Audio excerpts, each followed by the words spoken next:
most important part of a life begins much later than anyone expected. We live in a culture fascinated by early promise, don't we? We assess, categorise and rank human potential long before a person has encountered the full breadth of the world or the full weight of her own soul. We celebrate the prodigy, the rapid ascent and the young visionary as though the direction of a human life should be clearly visible by the age of about 25. The phrase promising young artist still carries a particular glamour. Promising middle-aged artist is heard rather less frequently, although it may describe a far more interesting person. This narrow understanding of potential assumes that whatever is hidden early doesn't exist. And it imagines a life as a single line, travelling steadily towards an outcome that was predicted from the very beginning. But many lives unfold through interruptions and diversions and losses and unexpected openings. A gift may remain completely unseen because the person hasn't encountered the materials through which it could be expressed. A vocation may have to wait until family responsibilities have changed. Sometimes the person has always possessed the gift, while the surrounding world has failed to recognise it. Today, on the 12th of August, the Church keeps the feast of St. Jane Frances de Chantal. Her name is often linked with St. Francis de Sales, her spiritual director, her friend and collaborator. Long before she became the founder of a religious order, however, Jane had already lived through several substantial chapters of her life. Welcome to Wednesday. Oops, that was my cat knocking over the fence. So I'm just going to do that and then I will come back. Sorry about that. I have two new kittens. I will introduce them to you probably another time. Huge welcome to Wednesday Wandering with me, Cate Field, wondering about things that are fascinating and interesting and spiritual and sometimes cat related, and sometimes I just wander off. But I usually do kind of find my way back again. Jane was born in Dijon in 1572 and grew up within the French nobility. At the age of 20, she married Christophe de Rabutin, Baron de Chantal. The marriage appears to be a loving one. Jane managed their estate, which she did with considerable practical skill, particularly when her husband was absent on royal duties. She supervised the household, she cared for local people during times of hardship, and became known for her generosity.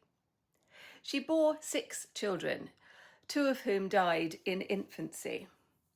In 1601, Christophe was accidentally wounded during a hunting expedition, and he died several days later, leaving Jane at the age of just 29 with 4 surviving children.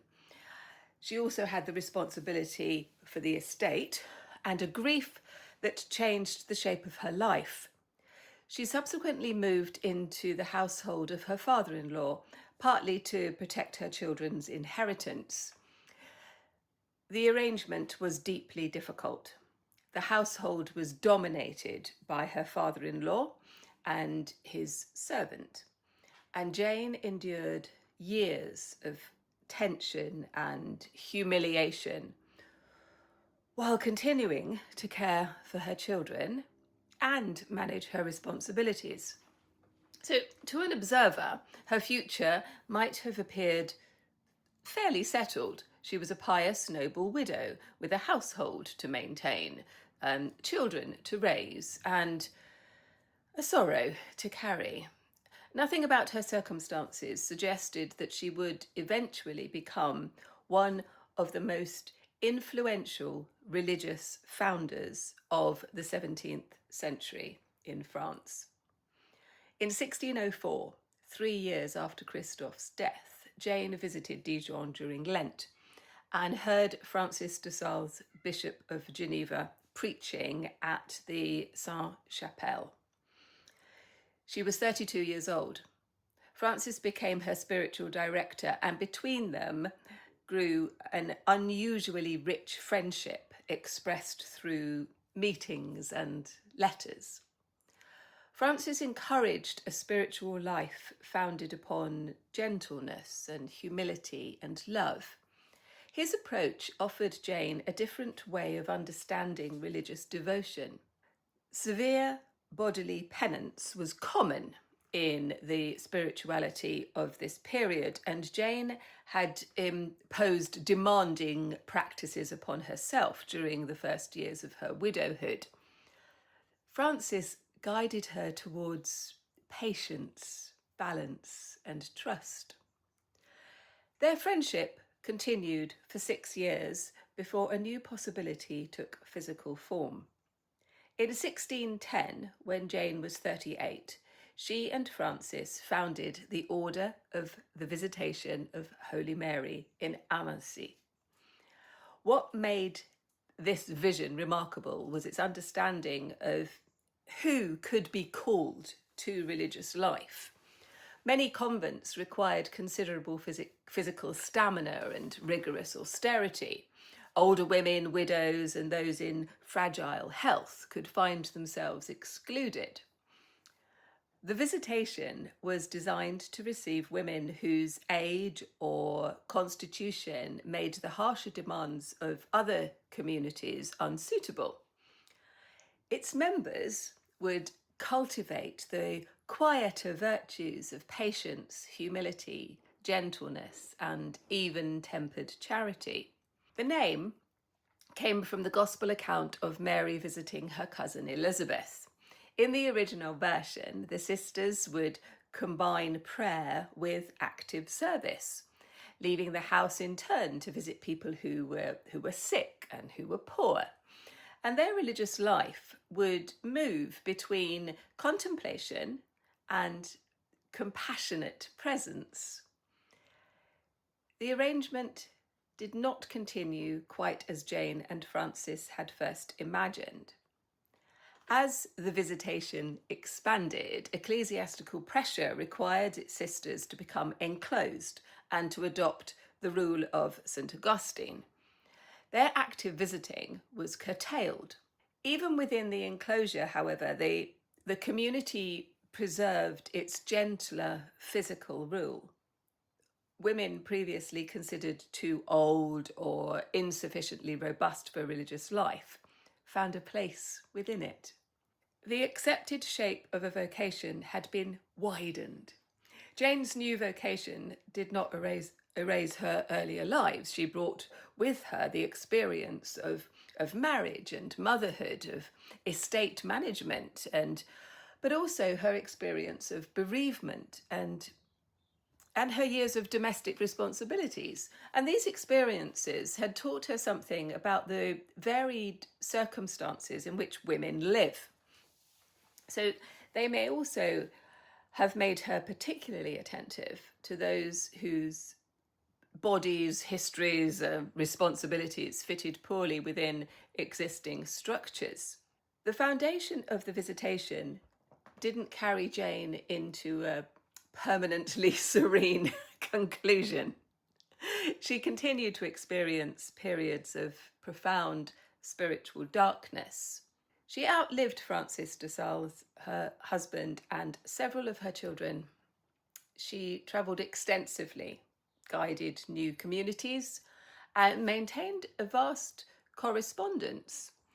By the time she died in 1641, the Visitation had grown to 86 houses. Her life continued unfolding through leadership and friendship, and through grief and uncertainty, and through service. A later vocation became another beginning. More than 3 centuries after Jane's birth, another life opened in circumstances that no one could have predicted. Judith Scott was born in Ohio in 1943 with Down syndrome. She had a fraternal twin sister named Joyce, and during their early childhood, the two girls formed an intimate bond. Judith was also deaf, although this wasn't understood for many years. Assessments dependent upon speech and hearing produced a profoundly misleading picture of Judith's abilities. She had no access to the forms of communication that might have allowed her to understand what was happening around her or to make herself understood to others. At age 7, Judith was separated from Joyce and placed in the Columbus State School. She remained within the state institution for 35 years. The records of that period tell us very little about Judith herself. They tell us a great deal about a system that had already decided what she should become. She received very little meaningful education and had no access to sign language. Just one moment, my cat is deciding to go somewhere else. Oh dear, the joy of having kittens. I have one who is very, very adventurous. Right, let's get back to Judith. So there was a lack of speech folded together in this kind of single judgment about Judith's intellectual possibilities. Her choices were severely restricted and much of her life passed beyond the attention of the wider world. Her sister Joyce never entirely accepted that this should be the end of her sister's story. And in 1985, after lengthy efforts, she became Judith's legal guardian and brought her to live in California. Joyce couldn't decide what form Judith's new life would take. She could open a door that had remained closed for decades. But what would happen? Judith would determine what happened after she entered it. In 1987, at the age of 43, Judith began attending Creative Growth Art Centre in Oakland. Creative Growth had been established during the 1970s as a professional studio for artists with disabilities. It offered space, high-quality materials, support from practicing artists and gallery representation. Its founding principle was that art is fundamental to human expression and that everyone is entitled to this means of communication. Judith initially displayed little artistic interest. She made some rhythmic drawings and paintings, but hadn't yet found a material that appeared to really grasp her attention. Later, in 1987, she joined a workshop led by the visiting fibre sculptor, Sylvia 70. Judith encountered yarn and fabric and the possibility of constructing three-dimensional forms. In 1988, she made an early sculpture from a bundle of wooden sticks, wrapping them up with fabric and strands of yarn. Something had begun. Judith started gathering objects and binding them together with wool and thread and twine and with ribbon and strips of cloth. She used discarded and found materials, pieces of wood, cardboard. She used odd bits of furniture and wheels and baskets and keys and objects taken from around the studio. She might work on one sculpture for weeks or for months. Some remained small enough to hold and others became monumental. Their original structures were sometimes visible, but while others disappeared beneath the dense layers of each fibre. For the remaining 18 years of her life, Judith worked with remarkable concentration and independence. She created nearly 100 sculptures and never repeated the same form or colour arrangement. In one work, now held by the San Francisco Museum of Modern Art, a child's chair, a woven basket and a bicycle wheel have been bound together. The wheel can no longer turn and the chair can no longer be sat on. For their familiar purposes, it's like they've been suspended. Fibres travel across and between the objects, gathering them into a single structure. Colours overlap. Tight cords create pressure and tension, and softer fibres form areas that appear almost tender. It's awkward and mysterious, playful and formidable all at once. And the longer I look at Judith's sculptures, the less important it seems to identify everything hidden inside them. The objects have entered another visual language. Judith's work was eventually exhibited internationally and entered the collections of institutions including the Museum of Modern Art, the San Francisco Museum of Modern Art, and the Centre Pompidou. Also, the Brooklyn Museum presented a major retrospective of Judith Scott's work, and her sculptures were included in the Venice Biennale, which is quite extraordinary. Judith Scott has often been described as an outsider artist or placed within the tradition of art brut. These terms may help museums to classify work, although they also raise quite difficult questions, I think, because who is outside and who has drawn the boundary? Who makes that decision?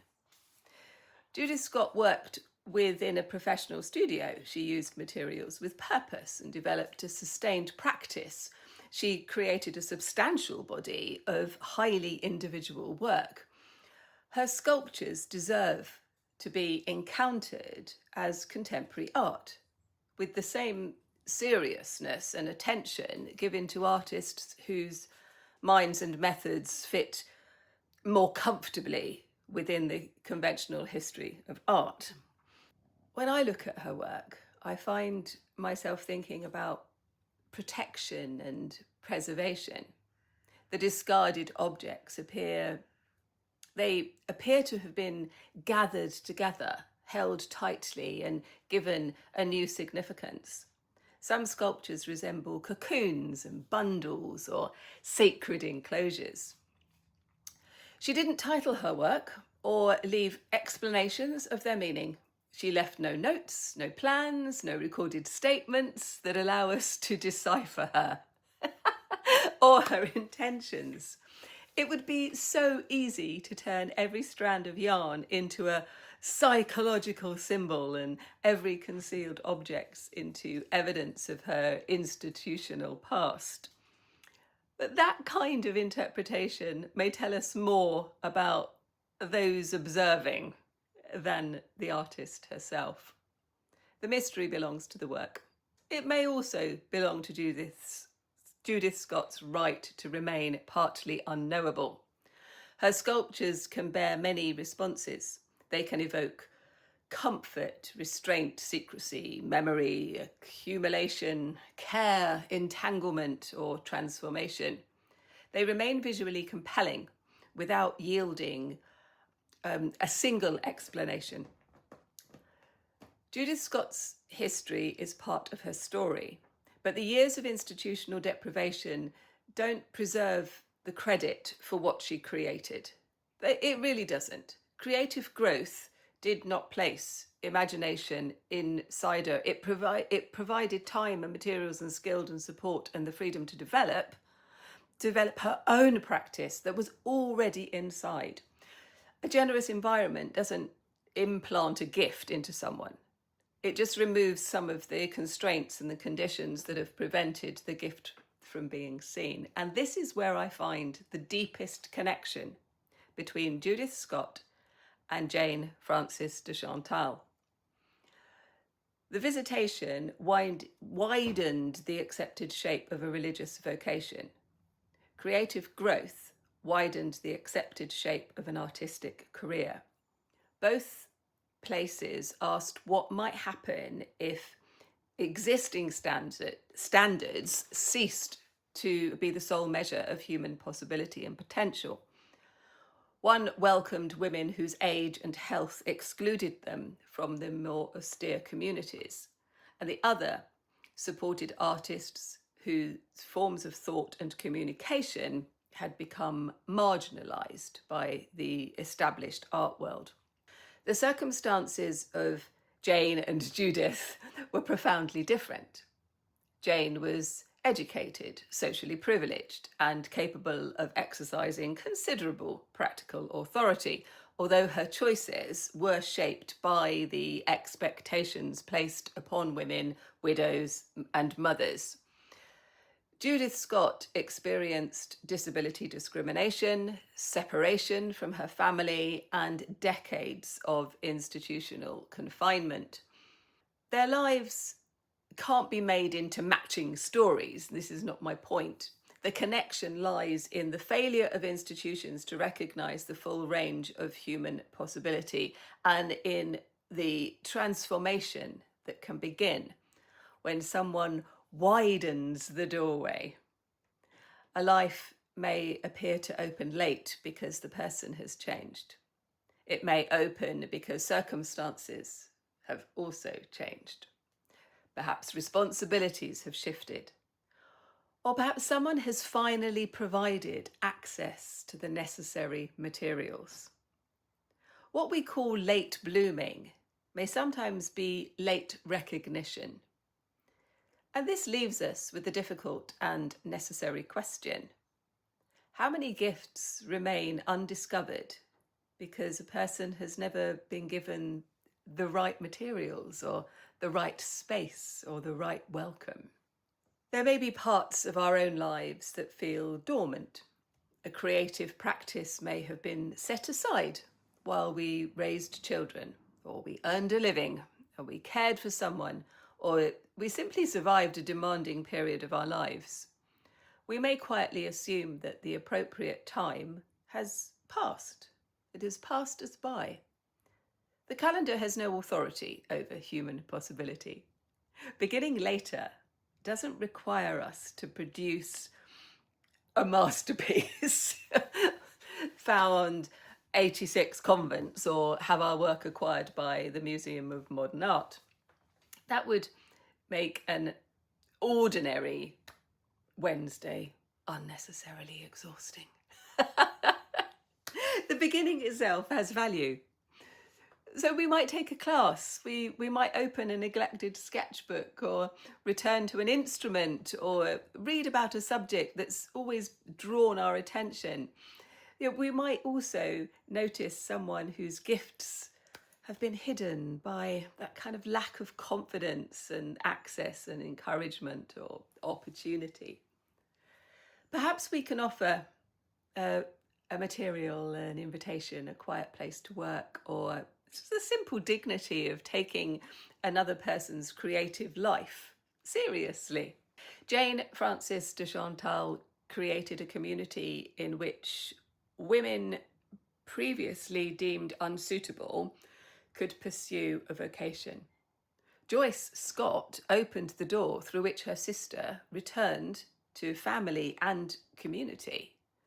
Creative growth placed materials within Judith Scott's reach and allowed her the freedom to choose what she would do with them. Judith Scott chose a strand of yarn and began to wrap. Sometimes a life opens up late because something new has emerged. Something that the life was already there. Sometimes the life was there, just waiting for the world to make room. I think that's what it's for. Thank you so much for joining me for this Wednesday Wandering. If you've enjoyed our little reflections, you are very welcome to subscribe to Quiet Wanderings and join me next time. Until then, perhaps we might consider what remains unopened within our own lives and whose gifts might begin to appear if we helped widen the door. Take care. Bye-bye.